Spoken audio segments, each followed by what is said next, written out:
In this video, we will learn how to call a root module from a child module. In the end, we will learn about Terraform supported source types of root modules. Calling modules.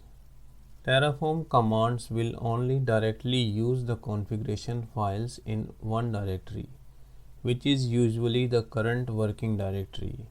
However, your configuration can use module blocks to call modules in other directories.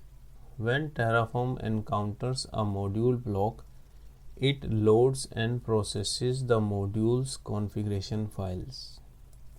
A module is called by another configuration is sometimes referred to as child module of that configuration. Modules can either be loaded from local file systems or a remote source. Calling a module using module block.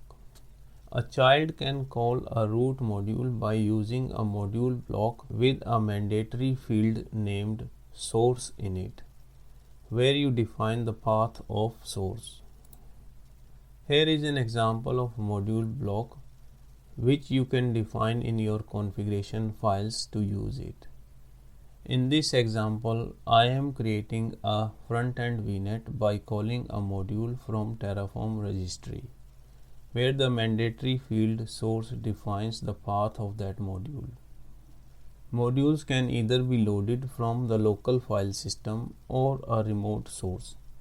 Terraform supports a variety of remote sources.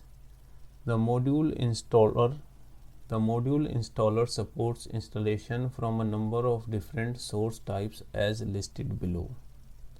Local paths, Terraform Registry, GitHub, Bitbucket, generic Git, HTTP URLs, S3 buckets, GCS buckets.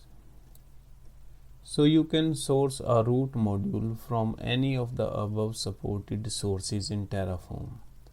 I will cover first two sources in this course so that you will get an idea how you can use modules.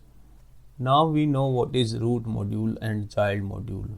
In the next video, we will create a local module and then redeploy our real-life infrastructure lab again using local path module. For more information, I have created a complete course on Udemy covering the following topics in demand. Learn Terraform on Microsoft Azure Cloud, comprehensive course on Terraform, Azure DevOps, secret management in both Azure DevOps and in Terraform, release pipelines and CI/CD pipelines, all in one course. Please subscribe to my channel, and for course information, link is given in the description. Thanks for watching.